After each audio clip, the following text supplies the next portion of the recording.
Pardi બાલાખાડી station road પર બપોરના સમયે વલસાડથી ઉમરસાડી કારમાં જવા નીકળેલા 3 મિત્રોની કારને ટ્રક ચાલકે અડફેટે લેતા ગમખ્વાર અકસ્માત સર્જાયો હતો, જેમાં કારમાં સવાર 3ને ઈજાઓ થતા હોસ્પિટલે ખસેડાયા હતા।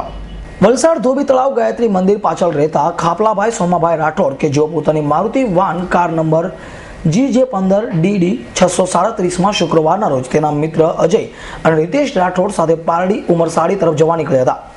તે દરમિયાન બાલાખાડી સ્ટેશન રોડ પર અચાનક આગળ ચાલતી ટ્રક નંબર CG06D9602 ના ચાલકે અચાનક બ્રેક મારતા મારુતિ કાર ધડાકાભેર અથડાઈ હતી, જેમાં મારુતિ વાનનો ભૂક્કો બોલાવી દીધો હતો અને કાર ચાલક ખાપલાભાઈ સોમાભાઈ રાઠોડ ને મોઢાના ભાગે ગંભીર ઈજા પહોંચી હતી। સારવાર હેઠળ પારડી મોહન દયાળ હોસ્પિટલમાં ખસેડ્યા હતા।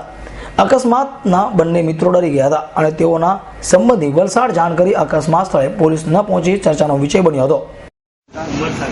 ઉમરસાડી એટલે પાડી હા ત્યાં ના તો હોટેલ હતા અંદર પાડીમાં એ લોકો બે ટોકવાળા ત્યાં ઠોકી લાગ્યું હા હવે મને નહીં ખબર કે જોરમાં ધક્કો લાગ્યો એટલે મેં ઉઠી પડ્યો, બરાબર। હા કોને લાગ્યું છે અકસ્માતમાં? મન તો નહીં લાગ્યું, એ ભાઈ નહીં લાગ્યું। શું નામ? આ ખાલાભાઈ હા ને આ ભાઈને થોડુંક લાગ્યું છે, તે તો ખાલી જીરી કરી એ તો આવી જાય, હા એ ભાઈને લાગ્યું। હા ભૂલ કોની છે અકસ્માતમાં? એ ભાઈ મને નહીં ખબર। અમૃત પટેલ, S9 ન્યૂઝ, પારડી।